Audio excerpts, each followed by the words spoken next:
warahmatullahi wabarakatuh. Saya Anugrah Putra Mahanda dengan NPM 2208 akan menjelaskan tentang interkoneksi bus. Baik, sebelum lanjut, saya di sini akan menjelaskan terlebih dahulu yaitu struktur interkoneksi. Struktur interkoneksi adalah kumpulan lintasan yang menghubungkan berbagai komponen-komponen seperti CPU, memori, dan I/O yang saling berkomunikasi satu dengan lainnya. CPU membaca instruksi dan data, menulis data setelah diolah, dan menggunakan signal-signal kontrol untuk mengontrol operasi sistem secara keseluruhan. CPU juga menerima signal-signal interrupt. Untuk memori, umumnya modul memori terdiri dari N word yang memiliki panjang yang sama. Masing-masing word diberi alamat numerik yang unik. Untuk modul I/O berfungsi sama dengan memori, terdapat dua buah operasi yaitu baca dan tulis. Selain itu, modul-modul I/O dapat mengontrol lebih dari satu perangkat eksternal. Selanjutnya kita masuk ke interkoneksi bus. Bus adalah suatu lintasan komunikasi yang menghubungkan dua atau lebih perangkat. Umumnya suatu bus terdiri dari berbagai lintasan komunikasi dan atau saluran. Masing-masing saluran mampu mentransmisikan sinyal yang mewakili biner 1 dan biner 0. Jadi, interkoneksi bus adalah bagian dari sistem komputer yang berfungsi untuk menghubungkan antar perangkat utama pada komputer guna memindahkan data antar bagian-bagian dalam sistem komputer. Bus sendiri terdiri dari tiga bagian, yaitu ada data bus, address bus, control bus. Data bus sendiri adalah saluran yang memberikan lintasan bagi perpindahan data antar dua modul sistem.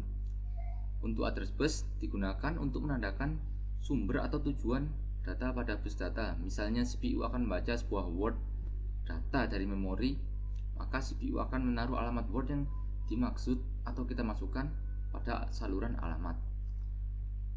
Juga ada control bus. Control bus digunakan untuk mengontrol akses saluran alamat dan penggunaan data.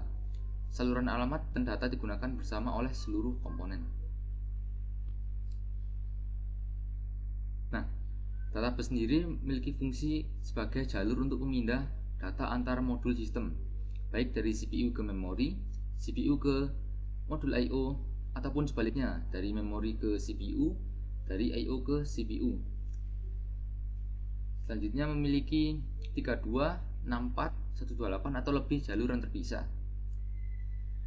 Data bus juga memiliki jumlah baris yang menentukan banyak bit yang dapat ditransfer dalam sekali waktu. Ada juga fungsi untuk lebar data bus sangat berpengaruh dalam menentukan kinerja sistem secara keseluruhan. Jadi lebar data sangat penting dalam data bus.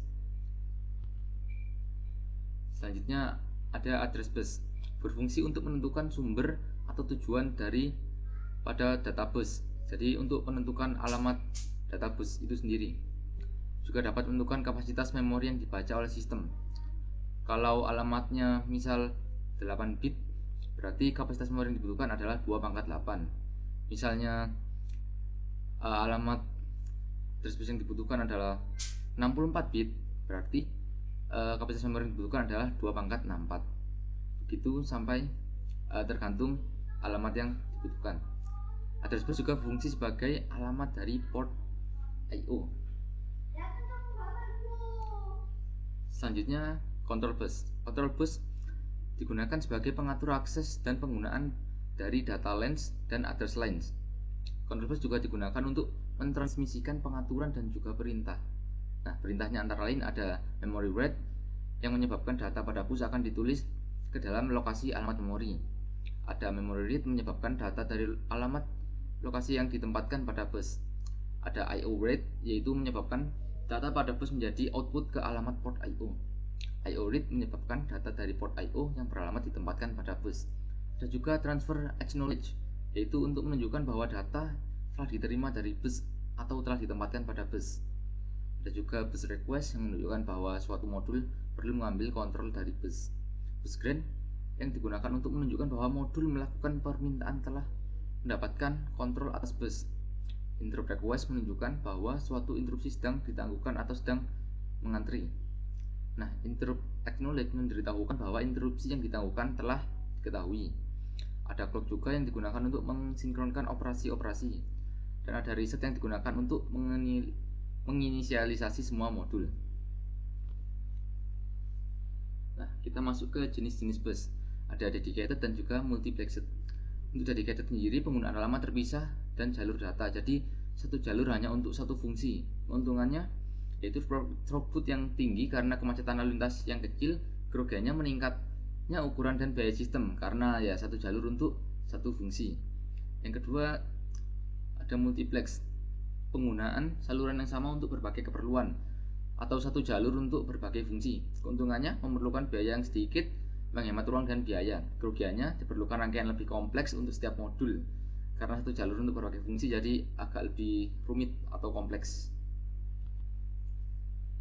Nah, selanjutnya ada contoh-contoh bus. Yang pertama ada PCI atau Peripheral Component Interconnect, adalah bus yang didesain untuk menangani beberapa perangkat keras. Yang kedua ada USB atau yang sering kita temui ya, ada pada MOS, flash disk. Nah, USB atau Universal Serial Bus adalah standar bus serial untuk perangkat penghubung. Biasanya pada komputer, namun juga bisa digunakan pada peralatan lainnya seperti permainan, ponsel, PDA. Yang ketiga ada ESA atau Industry Standard Architecture, adalah sebuah arsitektur bus dengan bus data selebar 8 bit yang diperkenalkan dalam IBM IC 5150 pada tanggal 12 Agustus 1981 di Florida. Yang keempat ada Firewire.